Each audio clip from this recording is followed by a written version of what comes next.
Okay. Start streaming. We go live. Go live.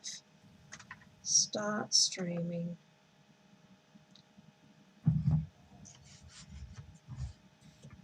And you are live for 5 seconds. Go live. And then you want to click on here. And you want to try saying something. Hello, Lisa. Okay. Oh, hello, Lois. How are you? I'm doing well. You're the one who's had the traumatic weekend. Yeah, you could say that, but it's all good. I've been in nurse mode. How's your new job? It's going well. Yeah, that's going well. But we spent the weekend, well, not the whole weekend, but we were down at Children's Hospital for a few days. So I'm sort of trying to get back on a regular schedule. And then I'll go to work this week at the end of the week. So busy, busy, busy. Yes. Yes. And how's your son doing? He's hanging in there. It's a rough surgery. So it's painful and he's sort of down and that sort of thing, but he's doing well. And this isn't the first time he's been through something like this. So we're kind of used to this, unfortunately. And the hand. He's hanging in there. Then you've got to get the movement back in your hand, you know, once it's been in a position for so long. You know, that's all painful. Yeah. Well, his jaw is bandaged shut. Sorry? It's not working. I can't. Yeah, that's all right. What did you say? What did I say? Yeah. I said his jaw is bandaged shut right now. It was a jaw surgery. It was pretty extensive. Jaw surgery? Yeah. Yeah. Oh, I thought it was hand. Oh, no. I was wondering why you said hand, but it's still a good analogy because his jaw can't move, and I just feel bad for him. Like once this whole thing is over, it's going to take a while to get his mouth moving again. But he's a strong kid, so. Well, that is good. How was your weekend? I don't know. One day blends into the next with me thinking, what else do I have to do? Well, you talked to Martin Bloomfield on Thursday, right? Yes. Yes, and I watched it later. As I mentioned, we were at Children's Hospital, but once we got up into a room, I put that on, and I loved that conversation. That was amazing. I mean, you had mentioned that you don't know how he survived that experience, and now I see what you mean. I don't know how he did. Articulate, confident man, and I think his first words were that I feel sick, I feel depressed, I feel angry, I feel nauseated thinking about my schooling, were his words. And then he goes on to say, you know, why do we think caning children or depriving children of lunch breaks is going to help them learn? And really, that's what the series encompasses, the whole series. Right. Why do we do these things to children? When, you know, my sister Lenore is going to be talking about emotionally safe spaces to learn. Well, and I think in America, I mean, I think he's from the UK, is that correct? Yes. And I don't know how old he is, but he's older than a teenager. And I don't think it's so much that we wrap kids on the hands anymore. And I know that people that have gone to Catholic school will say that was their experience. But even things like, and I was thinking about this today, when my kids were in school, they were required in, say, elementary school to read 20 books in a certain amount of time. And if they didn't do that, they weren't allowed to go on the field trip. Now, the field trip, a couple things here. For one, hands-on learning and experiences, as you know, with your son, are critical, for one. And some kids really learn best this way. To deprive them of that experience because they couldn't read 20 books is insane. Yeah. You know, not to mention that this is the time also where you get to kick back a little, you know, and be with your friends, and to take that away that's traumatic. Yeah. You know, I wouldn't even say that like physical abuse in today's world is okay, but Yes. we're talking about what is that doing mentally to the kid who, because they can't perform the set of skills that you want them to perform to a certain standard, you treat them like they're not worthy of the rest of the school experience. That's right. Yeah. And that was hard to listen to when Martin was talking. You know, Martin isn't as old. He's not as old as me or you. He talked about going to school in the 1980s. It makes him 10 or 15 years older than my son. I mean, you know, we're talking the late 20th century. Yeah. And things haven't got much better. Well, that's the problem. And once again, I don't want to come across like we don't respect teachers. That's not the case at all. Yeah. You know, I think it's the whole system. And back when we had the No Child Left Behind, it was such a mistake to tie in all of the funding to how well these students can perform. Like they're not circus dogs. You know, students are not performers that well, here's an example, and I won't give a name, but a principal had said to a parent that her salary depended on how well the children did in school. Now, you know, parents knew this, but she actually came right out and said that that's wrong. That the money that I mean, I understand holding teachers to a standard, and you want all the schools to be able to perform, in other words, to teach. Yeah. I think we should say teach instead of perform. Yes. I think that's part of the problem. The problem I'm seeing is that learning is not linear, not always linear. Mm-hmm. It's not always, you know, you want to teach one thing, but you can't just teach A. You know, A is dependent on B, C, D, E, F, and G. And so, and when we end up teaching a particular set of skills, we forget about how children learn. And I suppose that's what I've been focusing on all the time, you know, and I think I know what upsets me most is that the reading research is there and has been there for a long period of time. And this is not new. And yet, when it comes to testing it, we ignore the reading research and say, this is how we're going to do it. And I think big business has got far too much say in what's happening in our schools. Oh, absolutely. That's what I'm saying. Like, I don't want teachers to think that we're just coming down on them. They're trying to do the best they can in a system that doesn't value their opinion for the most part.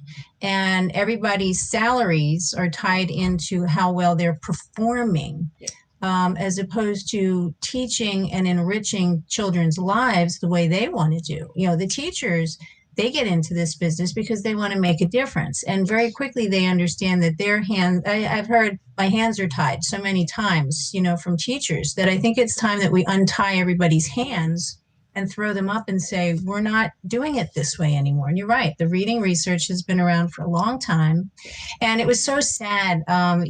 Sir Ken Robinson, his passing, I was devastated by that. And the weird thing was that Martin had posted one of his little tidbits and I've seen him before, but I haven't watched Ken Robinson for a long time. And the morning of the day that I found out that he died, I had watched what Martin had posted. And I was like, that was so strange to me that, like, what a coincidence. But I think that, you know, it sort of reignited in me his passion, the passion of what Sir Ken Robinson was all about. And he was all about, you mentioned the linear schooling experience, and he was set against that because he says it's not how it happens. It's not how life goes. He said nobody or very few people can say, this is how I knew my life was going to work out. I was going to start here and do these things and end here. Most of us have this, up and down and roundabout way of getting to the thing that we're passionate about in life. And I was devastated by that. I was floored by that. But I hope people He was only Watch 70. him. He was only Yeah, 70, yeah. you know. What a great guy, though. And I hope people, if they don't already know who he is, to look him up and watch some of his TED Talks were the best. And he was funny too. Yeah. But he was spot on Yeah. with education. He fought to try to change education, Mm. and here we are still fighting about it. And that brings me to our first speaker, who is Yes. Dr. Steve Dykstra, and I've got to read what we're going to say about him, and that is Dr. Steve Dykstra is a clinical psychologist, advocate, and troublemaker in the reading world. I love that. He has worked with the most severely traumatized and mentally ill children for more than 25 years. His passion for reading comes from the recognition that the thousands of children he serves often pay the highest price for our failures and mistakes. And I think that's what Martin Bloomfield's talk emphasized. Right. Yeah, and the seriousness of this too. And here is Dr. Stephen Dykstra, who, as you said, deals with the most severely, severe cases. And he's found that if we don't teach these kids those strong literacy skills or teach them the way they need to be taught, it's so dangerous. Yeah. For them. I mean, I don't think people quite understand. I don't think people put that connection together. I totally agree. And I think it's that kind of thing that once you see it, you can't unsee it. Yeah. Yeah. And so to me now, it seems obvious that if you struggle in school, if you feel like a failure day in and day out, it's a no-brainer to me what happened. Teachers have got a challenge because, it's about control in the classroom too, isn't it? And that's where you get, what are we doing in the classroom with teachers? I'm trying to find the right, there we are. If I do one thing, then I lose something else. And then nothing clicks on. Control, and with the control, that's where you end up. If I treat these children differently, everyone else sees that they're not doing the work. Therefore, everyone thinks they can get away with it. Right. And so that dynamic is going on as well. Right. So how do teachers then deal with that? Do they say, well, this kid is different, therefore, So, and that's a real struggle, I think, that they deal with. Right. How do I get this child to appreciate, or the rest of the class to appreciate, standards are different for different children? But that's why I'm passionate about the recognition and understanding about what dyslexia is. Because still, when you ask the regular person walking down the street what dyslexia is, they'll say, oh, yeah, I know what that is. I've heard of that. That's where they read backwards. They read things backwards. The understanding of the nature of this problem is not out there in the general public. Yeah. And it's not in the schools. No, you're right. And I've told you it's not in the special education department. Yeah. As evidenced by the special education director not knowing what it was and not taking any steps to find out. So if you don't understand that these kids, they are different. I mean, we try to include everybody in the classroom. And I think I think there's arguments for that. Teachers have an enormously tough job. They're trying to educate so many different types of kids in the same classroom. Yeah. And so you can say, well, that's tough. But also you want kids to feel normal. Yeah. You see, and so, but they are a little different. If you're teaching the lesson or the reading instruction or whatever it is, this way, just this way, and these kids are struggling in this way, they are different than the kids that are able to understand it in that way. Yeah. But if you don't know why they're struggling with this way, you don't know what to do with them. Or what else you have to do to change it to include them. Right. And also to understand that and this is why we're doing this series, that the traumatic effects, the emotional effects of the kids that are outside of this normal teaching way over here, Yeah. it's devastating for them. Yeah. Yeah. And even Yeah, even if you change the teaching and said, well, I have to do it for this one child, you've ostracized that kid then and humiliated them. right. So it is a huge problem, and it is really Yeah. tough for teachers. That's why I say I don't want teachers to think that we're just coming down on them. But if you understood the nature Yes. of how this other child is thinking Yeah. and how you can better teach them, if you just understood that, Yeah. you'd be ahead of the game. And see, that goes back to understanding that dyslexia is a language problem. Mm-hmm. And they don't see language in the same way that the normal person does. And that's, and oftentimes I think the focus is on phonemic awareness and only phonemic awareness. And, like Nicholas's phonemic awareness still today is poor. You can do phonemic awareness activities till the cows come home. He's not going to learn through hounding phonemic awareness. So then teachers have to say, what else is going wrong and what Right. else do I have to know? Right. And I think Right. that, even with all of this science of reading stuff, unless there's an acknowledgement that it's more than phonemic awareness. Mm-hmm. Yeah, it's a giant chunk of it. And you said that your son still struggles with that, whereas my son has had training for that. And he's better at that than he was, but it's not the whole thing. Yes. And Yes. I think, again, with my medical background, things that are just inherently interesting to me, looking into what dyslexia is, when you look at the brain, it makes sense to me.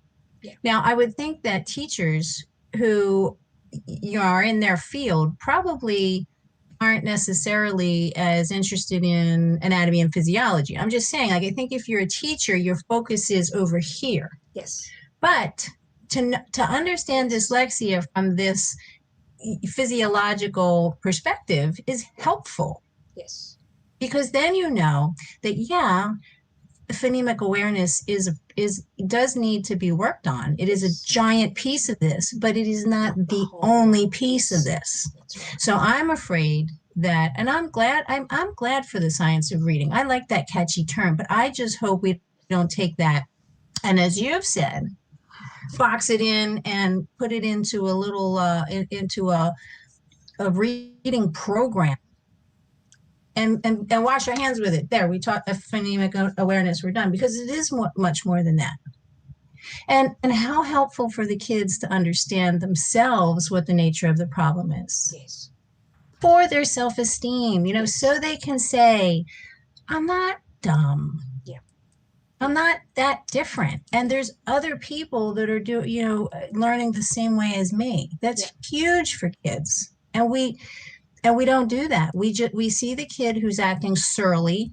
We see the kid that's acting like the class clown. We see the kid that's, spitting spitballs at other kids. And we say, well, he's got emotional problems. He's a behavioral problem. And then everybody focuses on just that piece. They have behavioral plans in school, pages and pages of behavioral plans. And their reading level is still basic. And they're not helping them. I mean, this is from personal experience. Pages and pages of behavioral contracts or whatever.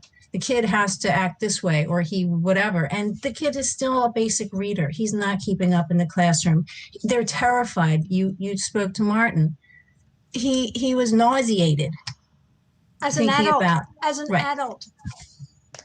So it's so important to understand that when you see that surly kid or the kid that's truant, look at his reading score.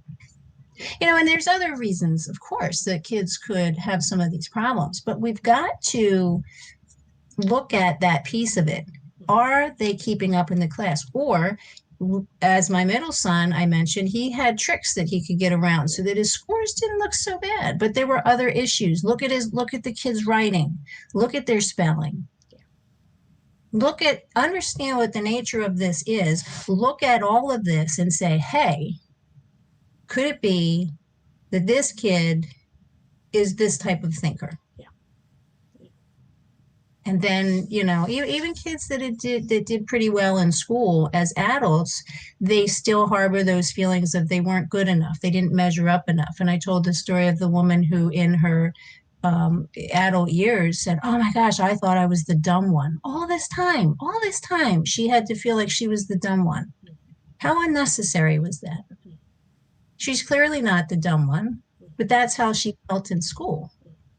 And that carried her into her adult years. And that's what Lenore talks about. Lenore talks about the formation of identity so early on.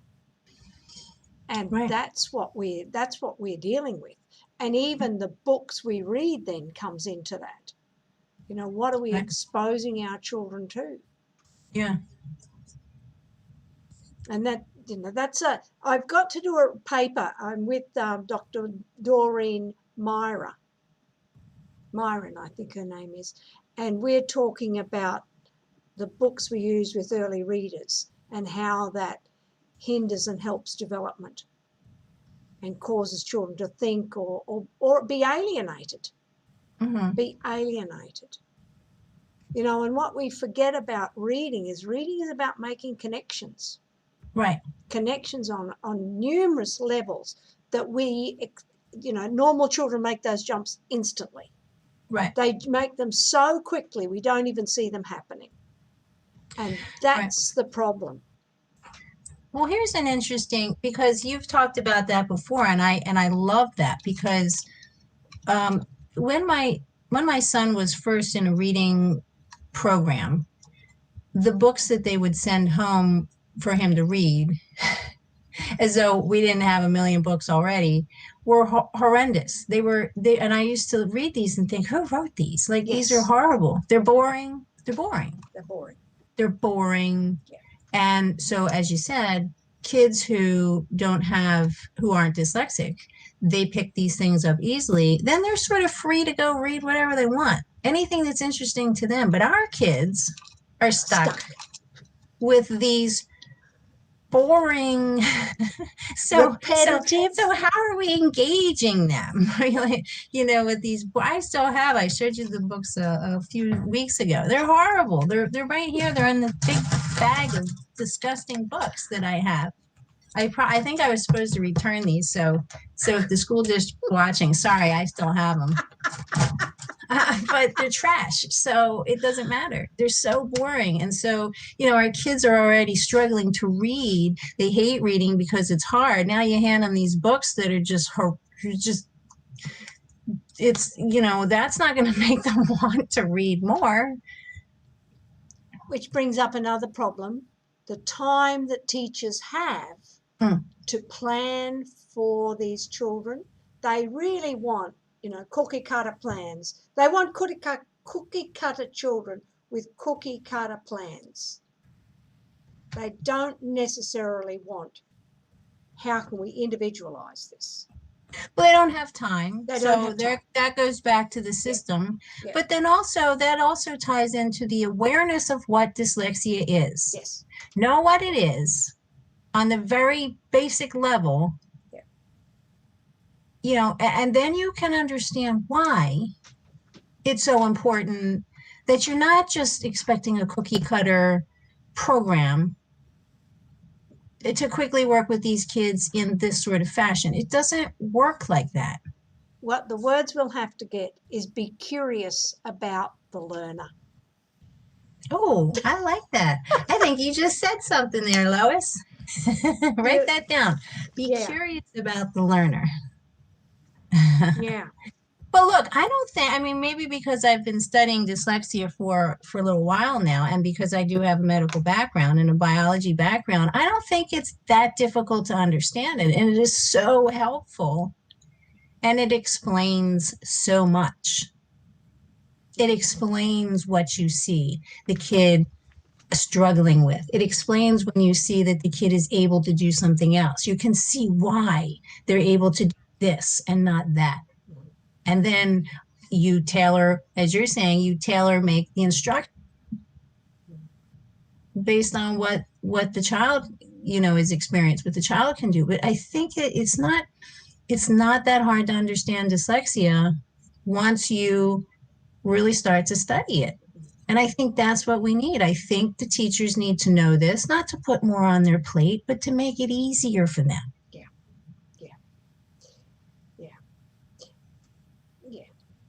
I mean, they're still going to have a tough job, so, but I think that would help. Today they have a really tough job today. Yeah, and now especially. Yeah. Now especially. Now is, it's impossible now. Yeah, that's a good word for it. It really is. Impossible. I mean, nothing's impossible, but it's close. Yeah. This is close. Well, with this coronavirus, those who can, I think, will actually fly. Those who are motivated, which may be fewer than those who go to school to just do it. But, because there's options for doing things, the hope is that they will try other things and not just do a repetition of fill in the blanks, fill in the worksheets, which is the worst sort of teaching we can possibly have.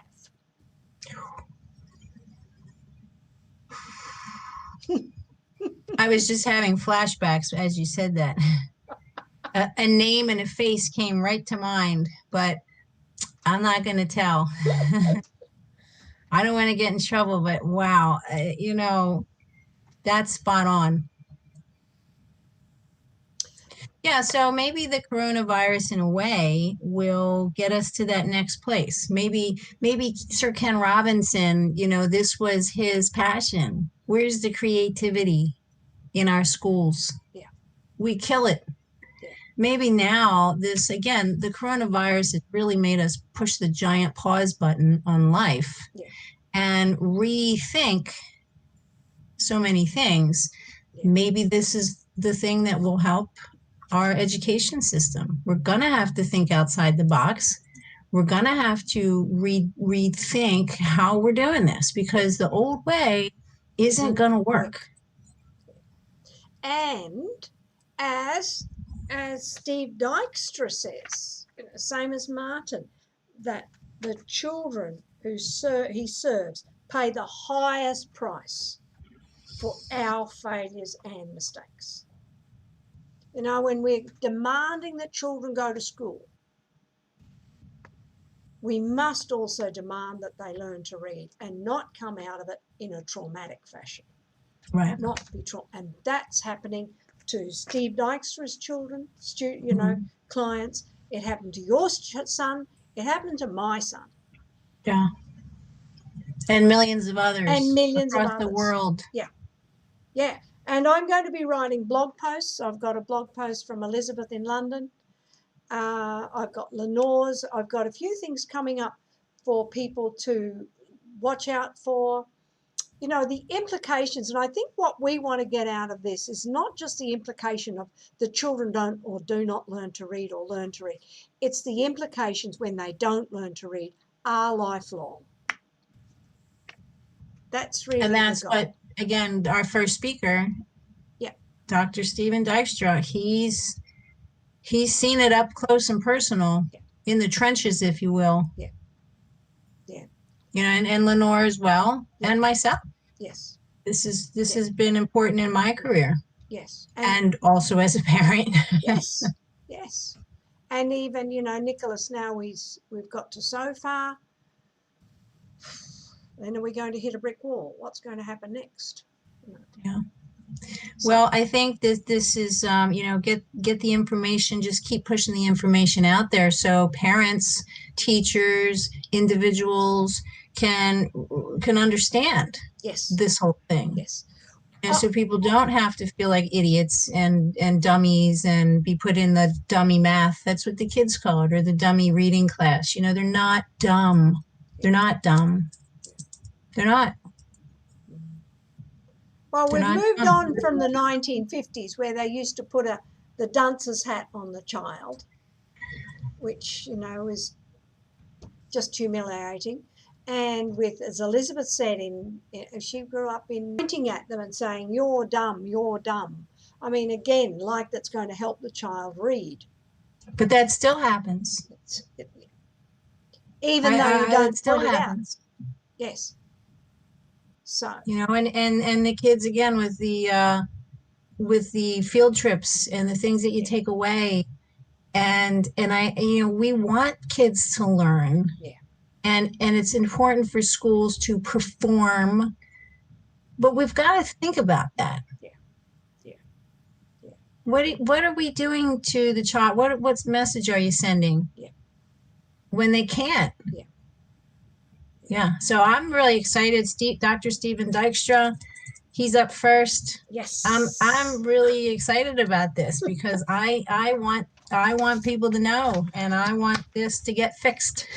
Well, they've got Dr. Stephen Dykstra on next Monday, August 31st. September 7th is Hildebrand Peltzner, called Reading Pains.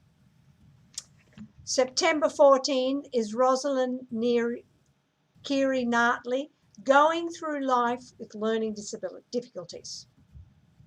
She didn't learn to read until she was 17. September 21st is my sister Lenore Hall, Emotionally Safe Learning Environments.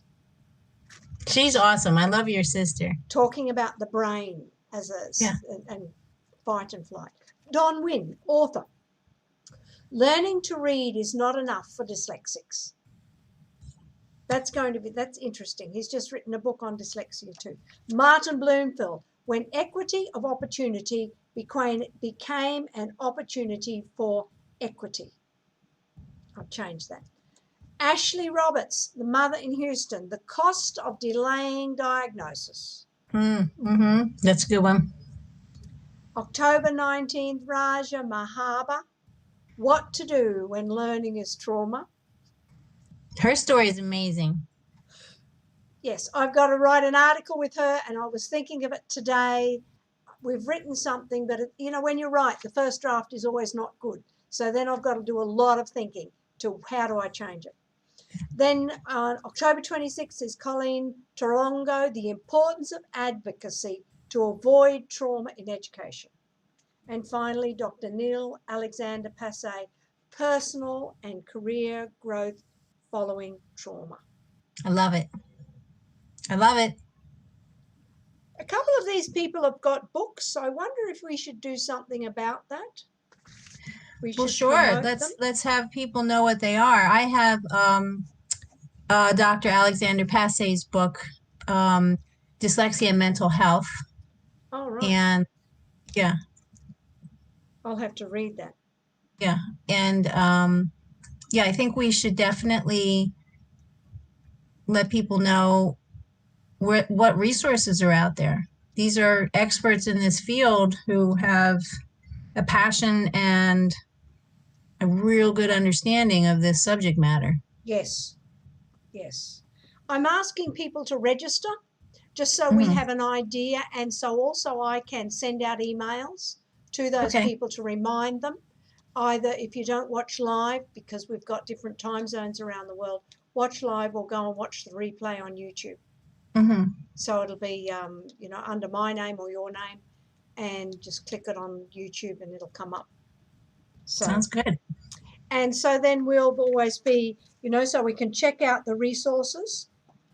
I might get a page up on my Facebook. Sounds good. I really am excited. Yeah. And then we'll conclude with like us on Facebook and Twitter and on YouTube, subscribe to the channel, and we'll see you next week. 2 thumbs up. Thank you, Lisa. This has been a privilege. Thank you, Lois. I appreciate all that you do. And we can stop it. And then I'll talk to you. Stop. Have I stopped?